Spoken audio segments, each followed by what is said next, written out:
우리 하나님의 말씀 창세기 28장 1절입니다.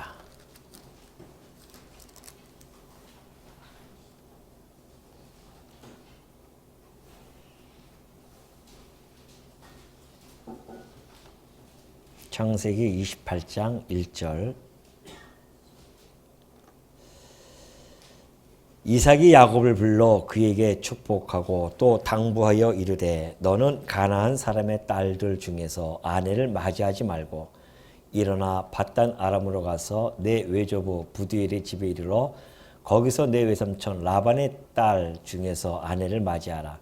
전능하신 하나님이 네게 복을 주시어 내가 생육하고 번성하게 하여 내가 여러 족속을 이루게 하시고 아브라함에게 허락하신 복을 내게 주시되 너와 함께 내 자손에게도 주사 하나님이 아브라함에게 주신 땅 곧 내가 거류하는 땅을 내가 차지하게 하시기를 원하노라. 이에 이삭이 야곱을 보내매 그가 밧단 아람으로 가서 라반에게 이르렀으니 라반은 아람 사람 부두엘의 아들이요 야곱과 에서의 어머니 리브가의 오라비이더라. 5절까지 봉독해 드렸습니다. 하나님께서 약속하신 것들은 하나님이 신실하게 이루어 가심을 이 역사 속에서 지금 우리는 살펴보고 있는 중입니다. 이삭의 심중에는 에서가 마음에 있었는데 하나님께서는 야곱에게 축복해야 하는 그런 역사를 진행하셨습니다. 이는 하나님께서 일찍이 에서는 미워했고요. 야곱은 사랑했음을 잘 보여주는 대목이 아닐 수 없고요. 그로 말미암아 야곱은 하나님의 사랑 안에서 그의 아브라함과 그리고 이삭과 그 이삭의 언약을 이어받게 되어지는 계승되어지는 그러한 자리에 서게 되어졌습니다. 이제 형 에서가 너무나 마음이 분할 수밖에 없죠. 자기가 받아야 할 축복을 동생이 자기의 축복을 뺏었다고 생각했기 때문에 인간적인 생각입니다. 인간적인 생각이기 때문에 그는 야곱을 죽이고 싶은 그런 마음이 심중에 있었고요. 그것이 곧 겉으로 드러남으로 말미암아 그 사실을 간파한 어머니가 야곱을 그의 삼촌에게 보내는 그러한 대목을 지금 우리는 살펴보고 있죠. 이삭이 이제 야곱에게 현실을 직시한 겁니다. 아하, 이게 내가 원해서 되어진 것이 아니었구나. 이게 하나님의 뜻은 야곱에게 있었고 이 언약이 계승되어지는 것은 바로 둘째였던 야곱이구나라는 사실을 알게 되어집니다. 그래서 그 언약을 계승 차원에서 지금 축복을 빌어주게 되어지죠. 그로 말미암아 이제 야곱은 아브라함과 이삭에 이어서 그 언약, 나라에 대한 언약을 그가 계승자로서 인정함을 받게 되어지는 대목입니다. 그러니까 아버지가 이삭에게 자기가 받았던 하나님께 받았던 그 약속을 그대로 그에게 축복을 해주게 되어집니다. 사실 이게 부모가 자식들에게 복을 전승해 준다고 하는 것은 매우 의미가 있습니다. 그건 누구나 다 바라고 있는 부분 아니겠습니까? 부모들은 자식들에게 가지고 있는 복을 그래서 상속을 넘겨주려고 하고 어떻게든지 자식들에게 여러분이 왜 수고하고 애쓰고 돈을 많이 벌려고 마음을 먹느냐 하면은 자식들에게 그냥 사랑하는 자식들에게 좀 또 남겨주기도 쉽고 또 물려주기도 쉽고 그런 마음이 있는 것이죠. 부모라면 누구나 다 그런 인지상정이죠.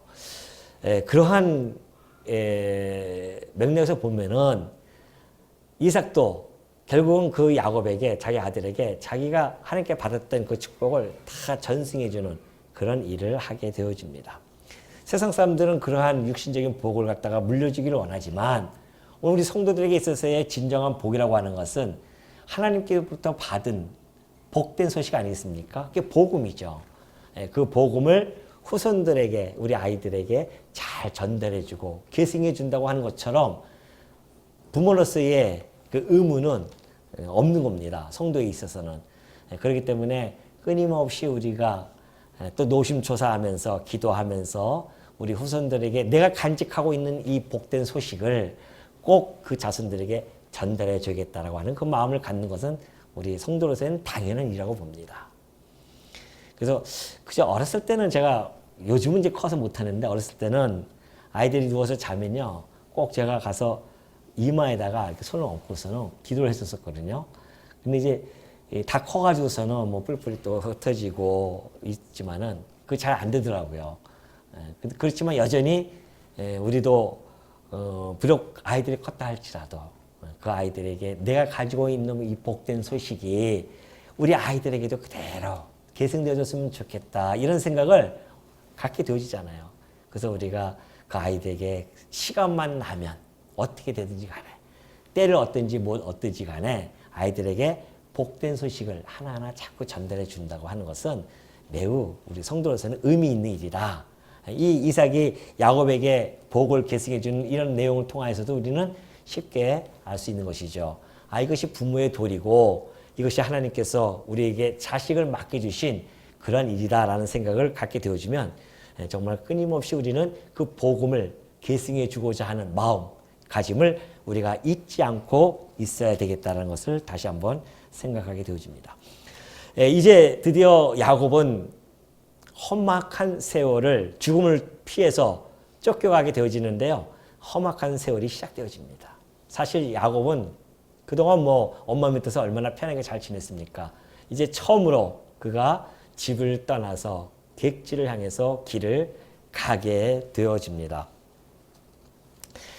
그런데 이제 에서가 그 상황을 본 거예요. 가만히 보니까 이삭이 야곱에게 축복을 합니다. 축복도 하고 그리고 야곱에게 꼭 친신당부를 하죠. 야곱아, 너는 꼭 이 동네에서 사람을 네가 얻지 말고 꼭 네 외삼촌 가서 그 딸을 내가 아내를 삼아야 된다. 이렇게 이야기한단 말이죠. 그걸 에서가 들었어요. 그러니까 에서는 가만히 생각해 보니까 이게 아버지를 기쁘게 한다고 하는 것은 가만히 보니까 자기 아내들은 가난한 여인인데 아버지를 기쁘게 하지 못한단 말입니다. 그럴 수밖에 없죠. 며느리들이 시아버지와 시어머니를 잘 이렇게 기쁘게 해줘야 되는데 기쁘게 못하는 것은 종교관이 달라서 그럽니다. 신앙관이 달라요. 가난한 여인들은 자기네들이 어렸을 때부터 배웠던 그래서 자기네들이 숭배하고 있는 신앙들이 있습니다. 그럼 우상들이죠. 그러나 이삭과 리브가는 오로지 유일하신 하나님 여호와를 경외하는 자들입니다. 그러니까 신앙적으로 부딪히게 되어지죠. 그래서 이삭에게는 근심거리가 되어진 겁니다. 며느리들이. 그걸 에서가 보고서는 그렇다고 한다면 근데 그런 본질적인 것을 모르는 거예요 지금. 그래서 에서는 자기 친척을 통해서 결혼을 하면은 아버지의 마음에 좀 환심을 살 수 있겠다라는 생각을 가졌던 것 같아요. 그래서 이스마엘 딸을 그가 아내를 또 맞이하게 되어집니다. 이스마엘 딸은 어머니가 하갈이 애굽 사람이잖아요. 근데 어머니가 애굽 여인을 이스마엘과 결혼해요. 결국은 다 애굽 여인이죠. 그래서 그 딸을 맞이해서 결혼을 하게 되어지죠. 아무리 그렇게 한들 에서는 본질에서 벗어난 행동일 수밖에 없습니다. 지금 야곱은 영적인 복을 받은 자이고 에서는 육적으로만 생각을 하고 있기 때문에 그것이 지금 어떻게 접근을 해야 되는지를 잘 모르는 거죠. 그러니까 육적인 생각 속에서 육적으로 접근한 겁니다. 그러나 일찍이 바울이 얘기했듯이 그런 것들이 인간의 열심, 원하는 자로 말미암음도 아니오라고 하잖아요. 에서를 원한다고 해서 되어진 것도 아니었었고 그의 아버지 이삭이 원한다고 해서 되어진 것도 아니었고요. 또 열심히 에서가 다른 박질 한다고 해서 그거 주어진 것도 아닙니다. 오로지 긍휼하심을 입은 자만이 그 긍휼을 받게 되어집니다. 그러니까 야곱은 긍휼하심을 입었기 때문에 그 약속을 받은 거죠. 그럼 본질적인 것을 놓쳐버리면 에서는 육적인 것에 관심을 갖고 그걸로 어떻게든지 만회하려고 합니다. 그래서 에서는 결국은 그 육과 영적인 일을 분별하지 못하고 그 육적인 일을 통하여서 아버지에게 환심을 살려고 그 아내를 또 맞이하게 되어지죠. 그것이 이제 28장 9절까지의 말씀이었습니다. 그리고 나서 야곱이 브엘세바에서 떠나 이제 하란으로 향하여 가더니 한 곳에 이르러는 해가 진지라 거기서 유숙하려고 그곳에 한 돌을 가져다가 베개로 삼고 거기 누워 자더니 그래요. 이제 야곱이 삶의 삶 속에서 지금까지 살아왔던 그 야곱의 삶 속에서 가장 혹독한 시절을 맞이하게 되어진 거죠. 왜 그러냐면은 오히려 이제 언약 밖에 있는 에서는요 부모와 함께 오히려 따뜻한 집에서 그리고 아버지의 유산을 에서는 갖게 되어집니다. 근데 야곱은 아버지의 유산을 놓칠 수밖에 없었어요. 지금 당장 자기 생명을 구하기 위해서는 떠날 수밖에 없었고 그래서 지금 언제 올지 모르는 그 길을 가게 되어집니다. 그러나 에서는 오히려 편안하게 그리고 물질적인 유산을 차지하고 또 그렇게 집에서 있게 되어지는데 야곱은 오히려 낯선 땅으로 가게 되어지는 그런 나그네 길을 걷게 되어집니다. 전혀 다른 상반된 환경에 처해지게 되어지죠. 아니 하나님의 언약 자손인데 하나님의 약속을 받았다고 한다면 좀 더 여유롭고 풍성한 그런 삶을 속에 집어넣으면 얼마나 좋습니까? 근데 그 약속을 받고 나서부터 그 둘의 삶은 극명하게 달라집니다. 야곱은 고난의 길이 이제 시작되어지죠. 사실 이 야곱이 이 하란으로 가는 길은 에서의 핍박이잖아요. 육에 속하는 그 에서의 핍박을 받아서 지금 가는 길입니다. 피난 가는 길이에요. 그러니 그 길에 평탄한 길이 되어질 수 없죠. 더군다나 사랑하는 부모를 떠나서 작별하고 가는 길입니다. 언제 만날 줄 모릅니다. 물론 돌아와서 아버지는 만났는데 어머니는 사실 그 길로 끝이었어요. 20년 만에 돌아오게 되어지기 때문에 리브가는 그 전에 이미 죽게 되어집니다. 그러니 사랑하는 어머니와도 만나지 못하는 그 길을 그가 떠나게 되어지죠. 뿐만이 아니라 지금 그 가는 길은 지금이야 뭐 다 차가 있으니까 괜찮지만은 걸어서 가게 되어지는데 그 길은 한 번도 가보지 못한 험난한 길이었었습니다. 광야의 낯선 길이죠. 낯선 길이고 고난의 길일 수밖에 없고요. 혼자서 터벅터벅 걸어가는 그 야곱에게는 외로운 길일 수밖에 없음을 잘 알게 되어집니다. 의지할 데도 없습니다. 옆에 도와줄 사람도 아무도 없죠. 내가 정말 이 무사히 이 길을 갈 수 있을까라는 생각 속에서 앞길에 대한 예측을 할 수 없기 때문에 불안감과 두려움에 그 심정이 참담한 마음으로 그리고 지금 한 걸음 한 걸음 앞으로 가게 되어지고 있습니다. 그러니 아버지께로부터 받은 그 약속을 그 마음속에 간직하고 그는 가면서 하나님께 간구를 하지 않았겠느냐 말이죠. 하나님께서 내게 약속을 해주셨으니 이 길이 정말 평탄한 길이 가게 해달라고 그는 그 말씀을 붙들고 그 길을 한 걸음 한 걸음 가는 중이었습니다. 그러다가 해가 지죠. 거기서 유숙하려고 이제 혼자서 깜깜한 밤 아닙니까? 하늘에는 별이 반짝반짝 빛나는데 뭐 비계가 있습니까? 집에서는 따뜻한 비계, 푹신한 비계를 베고 자겠지만은 혹시 입도 돌아갈 수도 있는 그런 어려운 상황이죠. 돌베개를 그것도 베고 자는 그러한 정말 참담함, 비참한 상황에 야곱은 처하게 되어집니다. 하나님께서 하시는 일이 그런 일인 것 같아요. 하나님께서는 언약을 이뤄 나가실 때에 그 언약의 대상자들이요 평탄하게 그 언약이 이루어지지 않습니다. 가만히 보면 그래요. 역사를 가만히 살펴보면은 하나님께서 지금 내가 나라를 세워주겠다 해놓고서는 생육 번성의 약속을 해줬는데 평안하게 그 가나안 땅에서 평탄하게 생육 번성 안 시키잖아요. 타국에 보냅니다. 에집트에 보내서 거기서 혹독한 노예로서 그 가운데에 그들을 생육 번성시킵니다. 고난 가운데 생육 번성시킨다는 것이죠. 그래서 하나님의 뜻을 이루어 가십니다. 그리고 그 나라를 세울 때도 그 땅을 점령할 때도요. 편안하게 점령시키는 것이 아니죠. 광야 40년을 돌게 하십니다. 겨우겨우 그 땅에 들어가서 그것도 온전히 다 차지하지 못하고 오랜 시간 걸립니다. 그리고 왕을 세울 때도요. 다윗 왕을 세울 때도 평탄하게 왕을 세우지 않잖아요. 그의 장인이죠. 장인격인 사울에게 죽임을 당할 뻔하고 핍박을 당하면서 도망 다니다가 겨우겨우 왕의 이 자리에 앉게 되어집니다.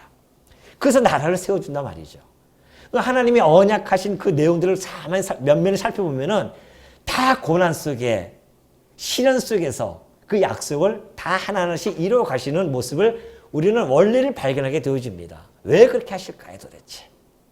그 언약의 대상자들이 이루어 나갈 때에 그러한 고난 속에 집어넣는 것은 그들로 하여금 너희들의 능력과 너희들의 잘남으로 이것이 지금 이루어지는 사건이 아니다 라는 사실을 정확하게 인지할 수 있도록 그렇게 보여주는 사건입니다. 이 약속은 내가 했기 때문에 그 어려운 가운데서도 내가 반드시 너희들을 내 약속을 이루어 나갈 것이야 라는 사건을 우리 이 언약 자손에게 보여줌으로 말미암아 언약 자손들이 한껏 낮춰지고 오로지 여호와 하나님만을 소망하고 그가 해주신 그 약속의 말씀을 부여잡고 그를 의지하고 신뢰하면서 살아가게 하시려는 하나님의 뜻이 그 안에 있지 않는가라는 생각을 한번 해보게 되어지죠. 사실 성도가 평안할 때는 사실 긴장을 해야 됩니다. 혹시 여러분이 지금 난 좀 평안해, 너무너무 좋아 라고 생각을 되어지면요 항상 긴장의 끈을 놓치시면 안 됩니다. 성도는 항상 평안할 때 삐그덕합니다. 걱정거리가 없을 때 삐그덕거리기 시작해요. 어디서부터 삐그덕거리는가? 내 영적인 생활이 삐그덕거리기 시작한단 말입니다. 육적인 생활이 편하면 편안할수록 영적인 나의 삶은 삐그덕거린다는 것이죠. 그러니까 성도는 평안할 때보다는 오히려 어렵고 힘들 때 이것이 신령한 복을 더욱 깨닫게 하는 그러한 사건이고 환경이라 여겨집니다. 그러니까 여러분이 그럴 때는 오히려 더 그렇잖아요. 어려울 때 우리는 누구에게 의지합니까? 하나님뿐이 의지할 데가 없으니까 하나님께 나아가고요. 그 고난 속에서 하나님을 기억하는 시간이 되어진단 말입니다. 그것이 사실은 복이죠. 이 땅에 살아가면서 하나님을 잊지 않고 살아간다. 날마다 하나님을 생각하고 그의 범주 안에서 그의 영역 안에서 살아간다는 것처럼 행복한 것은 어디 있겠습니까? 비록 지금 고난 속에 있다 할지라도요. 시련 속에 있다 할지라도 하나님과 함께 한다는 그것은 우리들에게는 더욱 행복하고 즐거운 그리고 기쁜 길이 아닐 수 없다는 겁니다. 그렇기 때문에 우리는 시험을 견뎌낼 때에 하나님께서 생명의 면류관을 주신다고 했잖아요. 시련을 견뎌내고 고난을 견딜 때 우리 하나님께서 우리들에게 그 약속하신 것, 그 대가를 충분히 보상해 준다. 어느 시편 기자가 이런 말씀을 해 주셨더라고요. 너무 마음에 와닿습니다. 내가 고난 당하기 전에는 그릇 행하였다고 합니다. 고난 당하기 전에는 내가 잘난 줄 알고 내가 자기가 최고인 줄 알고 그렇게 그릇 행했었는데 그때는 하나님의 말씀에 귀 기울이지도 않았죠. 그런데 고난 당하고 보니까 이것이 오히려 내게 유익이었더라 그렇게 고백을 합니다. 그렇게 노래를 해요. 고난 당하는 것이 내게 오히려 유익이라. 왜? 이로 말미암아 내가 주의 말씀을 지키고 주의 율례들을 배우게 되었기 때문에 그렇습니다. 그래요. 하나님께서 우리를 갖다가 때로는 평안한 길로 가서 하나님 잊어버리면요 반드시 돌아오게 하시려고 하나님 말씀으로 돌아오게 하시려고 어려움을 줄 때가 있습니다. 그런 원리들을 우리가 잊어버리지 아니하면 그 원리 속에서 우리는 평안할 때 오히려 하나님을 더 찬송하고 하나님의 기뻐하는 뜻이 무엇인지를 분별하면서 하나님이 선한 일 그것을 위하여 진력하는 그런 지혜로움이 필요한 거죠. 평안할 때는. 그리고 혹시 하나님께서 내게 공고함을 주신다고 하면은 정말 하나님 앞에 기도하면서 하나님의 뜻을 간구하면서 더욱 하나님 앞에 한 걸음 나아가는 그러한 삶을 살아감으로 말미암아 오히려 하나님의 백성으로서의 그 뜻을 하나님의 백성으로서의 삶을 살아갈 수 있게 되어진다라는 것을 다시 한번 이 야곱의 이 상황 속에서 우리는 발견을 하게 되어집니다. 그러면서 꿈에 본즉 사닥다리가 땅 위에 서 있는데 그 꼭대기가 하늘에 닿았고 또 본즉 하나님의 사자들이 그 위에서 오르락 내리락 하고 또 본즉 여호와께서 그 위에 서서 이르시되 나는 여호와니 너희 조부 아브라함의 하나님이요 이삭의 하나님이라. 내가 누워 있는 땅을 내가 너와 내 자손에게 주르니 내 자손이 땅에 티끌같이 되어 내가 서쪽과 동쪽과 북쪽과 남쪽으로 퍼져나갈지며 땅의 모든 족속이 너와 내 자손으로 말미암아 복을 받으리라. 그렇게 이야기해 주고 계십니다.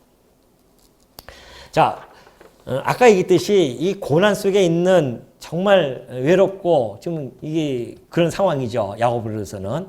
그럴 때에 하나님께서 고난 속에 찾아옵니다. 물론 꿈에서 본 적 했지만 이 꿈이라고 하는 것은 그때 당시에는 하나님의 계시에 대한 하나의 방식이기 때문에 그 꿈 속에서 하나님께서는 보여주시는 것이죠. 그래서 사닥다리가 땅에서부터 하늘까지 쫙 퍼져 올라갑니다. 근데 그 위에 보니까는 야곱이요. 천사가 오르락 내리락하고 그 모습을 바라보게 되어지죠. 사실 이 천사들이 오락내락 하는 모습들은 이 천사는 우리가 이 성경에 보면은 언제 하나님이 지어졌는지에 대한 구체적인 이야기가 없어요. 천사에 대한 것은. 그래서 짐작할 수밖에 없는데 첫째 날 하나님께서 첫째 날 천지를 만드시고 빛과 어둠을 나누실 때 그때 아마 천사가 만들어지지 않았나라고 그렇게 보는 것이죠. 그렇게 해서 만들어진 천사는요. 사실 히브리서 기자의 표현대로 이야기하면 천만 천사라고 그래요. 천만 천사. 그러니까 헤아릴 수 없는 천사를 하나님께서 만드십니다. 하나님을 보좌하는 하나님께 영광을 돌리는 그런 하는 일들이 천사들은 참 많이 있죠. 주로 이제 구약 성경을 보면 그러죠. 메시지를 전달합니다. 이렇게 지금 야곱에게도 천사가 왔다 갔다 한다는 것은 그들이 메시지를 전달해 준다는 뜻입니다. 메시지를 전달하죠. 또 선지자들을 찾아가서 메시지 하나님의 메시지를 전달해 주는 그런 역할을 하기도 하고 또는 심판을 수행하기도 하죠. 그래서 재앙의 천사들이 나타나서 재앙을 주는 그런 일들도 하게 되어지고 또 구원을 하는 그런 일들도 합니다. 그래서 우리가 앞에서 살펴보았듯이 롯 같은 경우는 나가게 머뭇머뭇거리니까 천사가 붙들고 구원시키는 그런 일도 하게 되어지고 뿐만이 아니라 하나님의 백성들을 보호하고 섬기는 일 이런 일들도 하는 일이 바로 천사예요. 그 다음에 천사들이 하는 일이고요. 그리고 하나님을 적극적으로 찬양을 하는 그런 일들도 합니다. 그래서 천군 천사들이 모든 군대의 천사라고 하죠. 군대들이 하나님을 향해서 찬양하는 그런 모습도 우리는 보게 되어집니다. 그래서 지금 이 천사가 왔다 갔다 한다고 하는 것은 지금 야곱의 간절한 그 마음을 가지고 하나님께로 올라가고 그 기도의 향을 가지고 올라가고요.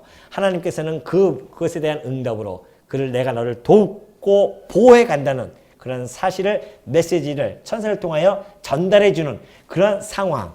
그러니까 하나님이 지금 나타나셔서 그의 영광의 모습과 그리고 야곱과 하나님의 관계를 이어주는 그런 사닥다리가 보여지고 천사를 통하여서 지금 야곱이 혼자 결코 외롭게 있지 않다라는 사실을 알려주기 위해서 그런 상황이 지금 전개가 되어진 겁니다. 그러니 야곱으로서는 깜짝 놀라는 거죠. 근데 우리가 주목할 것은 지금 이 사다리의 사실은 있습니다. 하나님께서는 가장 힘들고 외로워 있는 그 야곱에게 사닥다리를 하나를 내려주신 거예요. 자, 이것이 바로 유일하게 하나님과 통할 수 있는 통로가 되어집니다. 야곱과 그동안 만나지 못했던 그 하나님, 그러니까 야곱이 지금까지 살아오면서 부모 밑에서 살아오면서 어려움 없이 자라왔던 그가 가장 외롭고 힘든 그 고난의 시간 속에 있을 때에 하나님이 찾아오시는데 사닥다리를 통해서 찾아오셔서 하나님과의 교류를 매개체, 이어주는 그런 매개체로서의 사닥다리가 형성이 되어진 겁니다.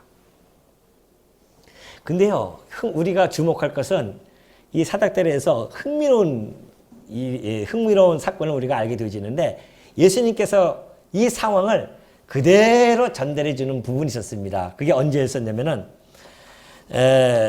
그러죠. 예수님께서 요한복음 1장 51절을 보면 그래요. 이제 나다나엘이라고 하는 사람이 오죠. 그가 와서 그 나사렛 동네에 무슨 선지가 나겠느냐 그래요. 빌립이 데리고 오니까 아니다. 그가 진짜 참 선지자이다 이렇게 이야기하니까 에이 무슨 그 전동네에서 선지자가 나타나겠느냐 그런단 말이죠. 그런 자를 데리고 예수님 옆에 가니까 예수님께서 네가 나를 알기 전에 내게 오기 전에 나는 이미 무화과 나무에서 널 보았다고 이야기합니다. 그러니까 와 참으로 선지자이십니다 그렇게 이야기해요. 아니 내가 그거 하나 보았다고 나를 선지자라고 하느냐? 이후에는 내가 더 큰 것을 보여주리라 하면서 하는 이야기가 요한복음 1장 51절입니다. 그것이 또 이르시되 진실로 진실로 너희에게 이르노니 하늘이 열리고 하나님의 사자들이 인자 위에 오르락 내리락 하는 것을 보리라 그래요. 하늘이 열리는데 인자 위에 천사들이 오락내리락 하는 거예요. 지금 이 야곱이 보여줬던 이러한 사건과 너무 흡사하게 잘 보여주게 되어집니다. 그렇다고 한다면 이 사닥다리에 이 상징되어지는 이 본체는 분명 우리 주 예수 그리스도이심이 틀림이 없습니다. 다시 말해서 우리 주님이 오셔서 하신 말씀처럼 나는 곧 길이다 그런 이야기죠. 아버지께로 갈 수 있는 유일한 통로는 예수 그리스도뿐이 없다는 겁니다. 그가 오셔야만이 우리가 아버지 앞에 갈 수가 있었어요. 우리는 그 예수라고 하는 사닥다리를 통해서만이 아버지께로 갈 수가 있습니다. 그리고 예수 그리스도라고 하는 그 사닥다리를 통해서만이 우리의 기도가 상달되어집니다. 그래서 우리가 예수 그리스도의 이름으로 기도할 수밖에 없는 이유가 바로 그 일이고요. 예수님께서 오셔서 그러죠. 내가 곧 문이다. 나를 말미암지 않고는 그 문을 통과하지 않고서는 아버지께로 갈 수도 없고 또 구원에 이를 수도 없느니라 그렇게 이야기하신 바도 있습니다. 그렇기 때문에 이 모습, 이 밑에 땅에서 정말 고난 속에 힘들어하는 그 사망가와도 같은 그런 곳에 있는 자를 그 하나님이 계시는 그 영원한 생명 가운데 있는 그곳으로 인도할 그 길이 사닥다리를 통하여 보여주었듯이 이것은 곧 우리 주 예수 그리스도를 통하여 우리가 사망에서 생명으로 옮겨갈 것에 대한 하나의 예표적인 사건으로서 보여지게 되어집니다. 오늘 우리 성도들도 이 땅에 살아가면서 그런 가장 어려울 때 우리 주님께서 찾아오시지 않았습니까? 우리가 정말 절망 가운데 있는 자들, 죄와 사망 가운데 처해져서 절망 가운데 있고 우리 스스로 도저히 벗어날 수 없는 그런 어려움 가운데 있을 때에 우리 주님이 찾아오십니다. 그리고 우리의 손을 붙들어 주셔요. 야곱에게 찾아와 주었듯이 우리 주님이 우리에게 찾아오셔서 우리에게 길을 열어주셨음은 틀림이 없는 사실입니다. 원래 천사들은 우리 주님께서 바람처럼 그리고 불꽃처럼 사용하는 부리는 그러한 존재들입니다. 그러니 그리스도와 위에서 오르락내리락 하는 것은 마치 바람처럼 그리고 불꽃처럼 사용해 나가시는 그리스도의 권세스러운 모습을 잘 보여주는 대목이 아닐 수 없죠. 자, 이 상태에 있을 때에 우리 주님이 찾아오셔서 지금 야곱에게 하는 이야기입니다. 야곱아, 나는 내 아버지의 하나님 그리고 또 너의 조부이신 아브라함의 하나님이다. 그렇게 이야기하죠. 그러면서 내가 너와 함께 있어 내게 복을 주어 내 자손이 번성하게 할 것이다. 라는 이야기를 하게 되어집니다. 이 누워있는 땅을 내게 줄 것이며 내 자손으로 말미암아 복을 받게 되어질 것이고 또한 내가 너와 함께 15절을 보면 그러죠. 내가 너와 함께 있어 내가 어디로 가든지 너를 지키며 너를 이끌어 이 땅으로 돌아오게 할 것이다. 그런 이야기를 합니다. 사실 이 언약을 해주신다는 것은요. 야곱에게 위로해 주시는 겁니다. 그 외로워하는 그 힘들어하는 야곱에게 나타나서 내가 너의 하나님이야. 그런 이야기죠. 너의 조부인 아브라함의 하나님이라고 한다면 또 너의 아버지 이삭의 하나님이라고 한다면 나 또한 너 야곱의 하나님이 내가 되느니라. 그런 이야기입니다. 그리고 내가 이 땅을 주고 뿐만이 아니라 내가 너에게 허락한 것을 다 이루기까지는 너를 절대 떠나지 아니할 것이야. 그런 이야기를 하게 되어집니다. 이 내용은 하나님께서 야곱의 삶을 전적으로 책임져 주시겠다는 그런 이야기입니다. 내가 너의 삶을 전적으로 책임져 줄게. 하나님의 크신 위로가 지금 야곱에게 있게 되어집니다. 아니, 전능하신 하나님과 하나님이 함께하는 그 위로만큼 더 큰 위로가 어디 있겠습니까? 이 세상에 더 큰 위로가 있겠어요? 이 땅의 모든 것들을 창조하시고 마음대로 좌지우지해 가시는 그 전능하신 하나님이 함께 주시겠다고 하시는 그 위로와 평안은 이루 말할 수가 없게 되어지죠. 하나님께서는 항상 당신의 백성들을 그렇게 이런 방식으로 찾아오셔서 위로해 주고 계십니다. 이사야 선지자를 보면요, 이스라엘 백성들이 가장 어려울 때 하나님께서 이사야 선지자를 통해서 어려움을 그들에게 예언하게 하십니다. 너희들 내가 곧 때릴 거야. 너희들이 나의 말을 불순종하고 우상신을 섬기며 나를 떠났기 때문에 내가 너희를 반드시 징치할 거야 라는 말씀을 예언해 주십니다. 그런데 그 징치의 예언의 말씀 뒤에는 하나님께서 다시 한번 위로의 말씀해 주십니다. 내가 너희를 반드시 위로해 줄 것이다. 왜? 너희를 위로하는 자는 나 여호와 외에는 아무도 없기 때문에 그렇다. 그렇게 이야기를 해주거든요. 그러니 너희들이 죽을 사람을 두려워하지도 말고 의지하지도 말고 풀같이 되어질 사람들, 그런 사람들에게 신뢰를 보내지도 말고 오로지 너희가 의지하고 신뢰를 보내고 신뢰하고 그리고 붙들어야 할 자는 전능하신 하나님 여호와 하나님, 신실하시고 자비로우신 너의 하나님 그 한 분뿐이 없음을 너희들이 꼭 알아야 된다. 내가 너희를 위로해 줄 거야. 그런 이야기를 해주고 있습니다. 마치 어머니가 자식을 위로함 같이. 우리 자식들이요, 힘들고 정말 예를 들어서 뭐 사회 나가서라든가 이럴 때 얼마나 힘듭니까? 또 시집 가서 또 살다 보면 또 힘든 일이 많이 있잖아요. 그때에 정말 어머니의 품이 그려진단 말이죠. 왜? 어머니만 보더라도 큰 위로가 되어진다고 합니다. 부모의 마음은, 부모의 가슴은 그렇게 위로의 가슴이 되어진단 말이죠. 우리 하나님께서 그와 같이 어머니가 너희를 자식을 위로함 같이 내가 너희를 위로해 줄게 라는 말씀을 이스라엘 백성들에게 해 주셨단 말이죠. 언제? 너희들이 고난 가운데 있을 때에. 그러니 여러분 지금 야곱에게 나타나셔서 이런 약속, 언약의 약속을 해 주신다고 하는 것은 위로의 말씀이 틀림이 없다는 겁니다. 내가 너와 함께 할 거야. 언약 성취의 그 날까지 내가 절대 떠나지 아니할 것이다. 그런 이야기 하죠.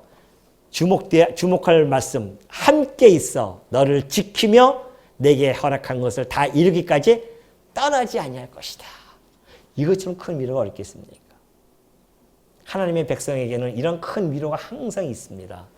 혹시 여러분들이 지금 이렇게 사시다가 어렵고 힘들다 정말 너무 힘들어 그리고 외롭다고 느껴질 때가 있습니다. 오히려 가족들도 내게 위로가 되어지지 못할 때도 있습니다. 그때 우리에게는 참으로 이 땅을 창조했을 때부터 시작해서 마지막 종말 때까지 절대 변하지 아니하시는 하나님의 그 사랑과 위로가 우리에게는 있다는 겁니다. 그걸 우리가 놓치는 것뿐이죠. 사실 우리에게는 그런 위로가 늘 곁에 있습니다. 다른 데서 위로를 찾으려고 하니까 문제죠.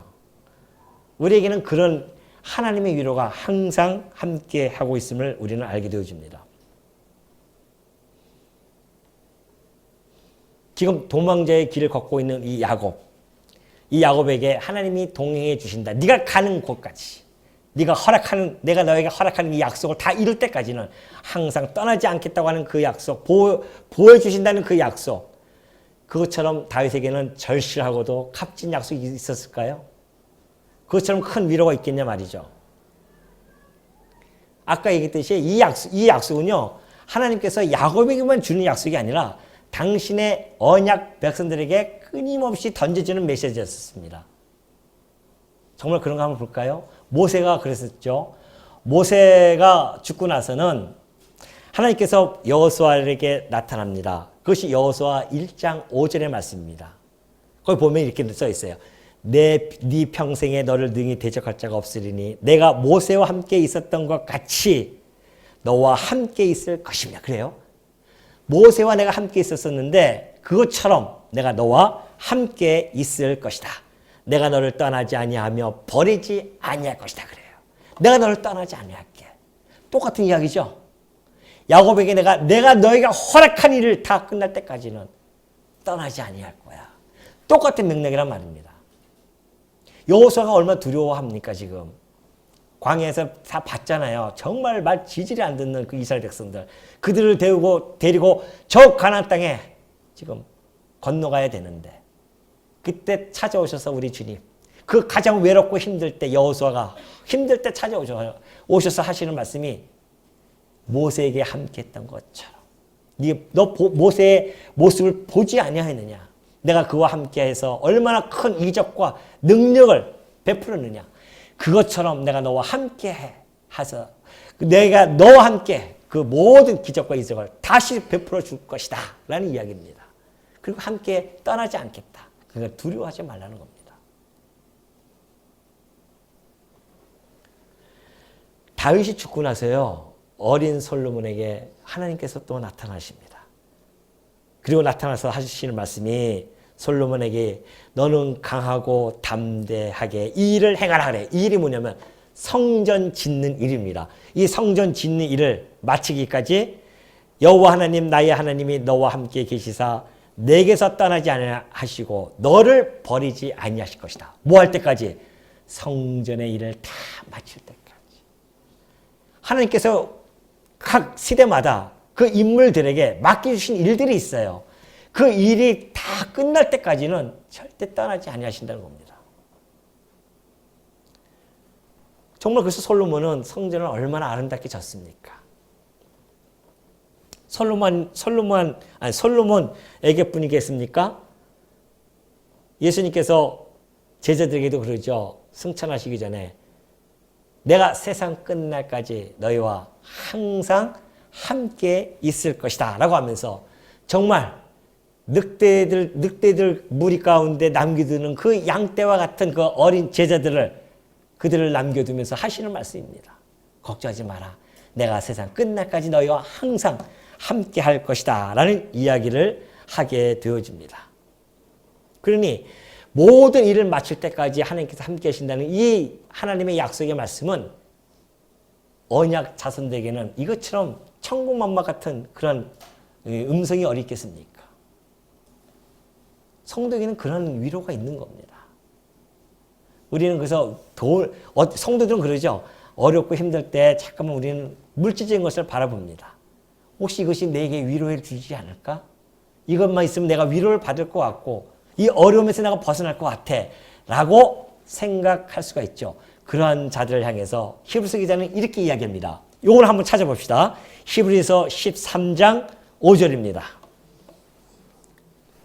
예, 히브리서 13장 5절.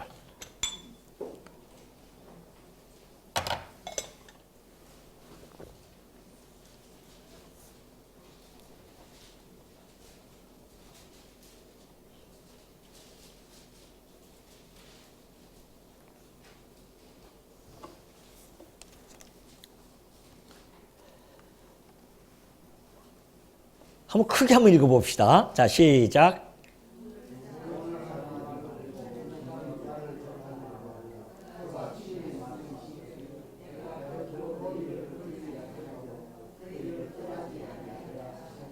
육 절까지요.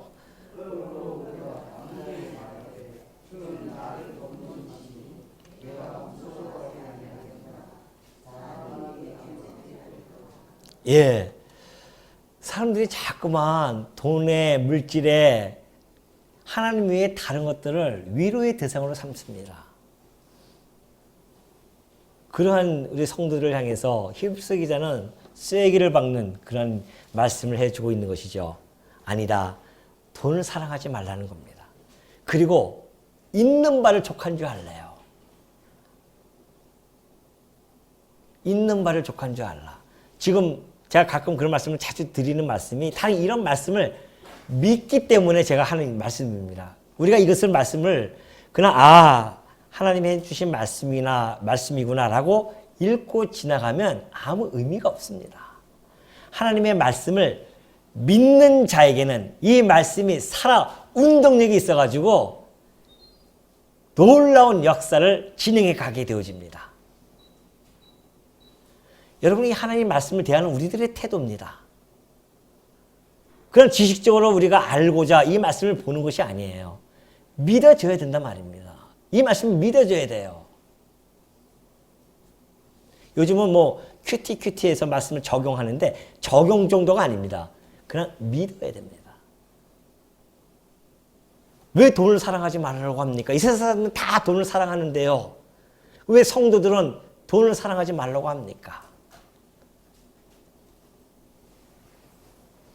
그리고 왜 있는 바를 족한 줄 알려고 합니까? 많은 사람들은 여전히 긁어 모으고 열심히 사업해서 남들보다 더 많이 가지려고 애를 쓰는데 그것이 세상 사람들이 가지고 있는 풍습인데 성도들은 그 풍습에서 벗어나라는 겁니다. 그 이유가 있어요. 아무 이유 없이 이렇게 이야기하는 것이 아닙니다. 그가 친히 말씀하시기를 누가요? 하나님께서 말씀하시기를 내가 결코 너희를 버리지 아니하고 너희를 떠나지 아니하리라. 그런 말씀하신단 말입니다. 결코 내가 너를 버리지 않아. 누굴? 하나님의 백성 성도들을 버리지 아니한다. 그리고 내가 떠나지 아니할 것이야. 그 친히 그렇게 말씀해 주셨다는 겁니다. 이것이 믿어지냐 말이죠. 이것이 믿어져야 된다는 겁니다. 그래야 하나님이 나를 버리지 아니하시고 나를 떠나지 아니하시겠구나. 그렇다고 한다면 이 모든 세상 것이 다 하나님의 것인데 내 아버지 것인데 아버지께서 필요한 것을 채워주시겠지. 이것이 믿어지는 거예요. 그러면 현재 주어지는 모든 것들에 대한 만족감을 얻을 수 있는 힘이 생겨납니다.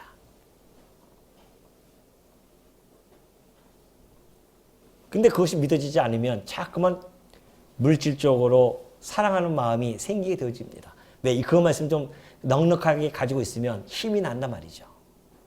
좀 남들보다 떵떵거리면서 큰 소리 치면서 살 수 있단 말이죠. 거기에 우리가 유혹을 당하게 되어집니다. 근데 성경 말씀은 그게 아니라는 것이죠. 하나님이 너와 함께 하시는데 네가 무엇을 그렇게 걱정하고 두려워하느냐 말이죠. 그러니까 우리 처음에 이 공동회 할 때도 앞으로 여러 가지 교회 형편이 어려우니까 참 염려해 주시는 분들이 있었잖아요. 근데 저는 이 말씀이 믿어져요, 그냥. 믿어지니까 하나님이 나와 함께하고 계시는데 있는 것에 그냥 만족을 느끼면서 살아가는 것처럼 행복한 게 어딨습니까? 사람이 쓰려고 하면 한정이 없습니다.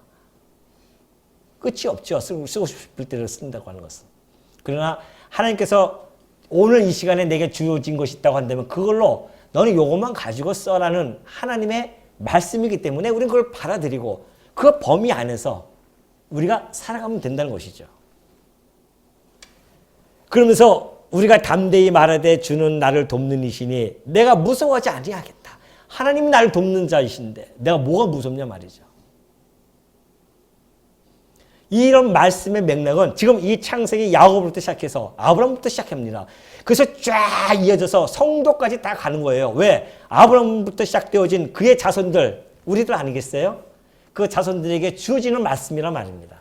야곱에게 나타나서 내가 너에게 허락한 것 다 이룰 때까지 떠나지 않으라고 함께 할 것이며 너를 지켜나갈 것이야 하셨던 그 하나님의 말씀은 오늘 이 시간에도 여전히 유효하게 우리들 가운데서 진행되어져 가고 있다는 사실입니다.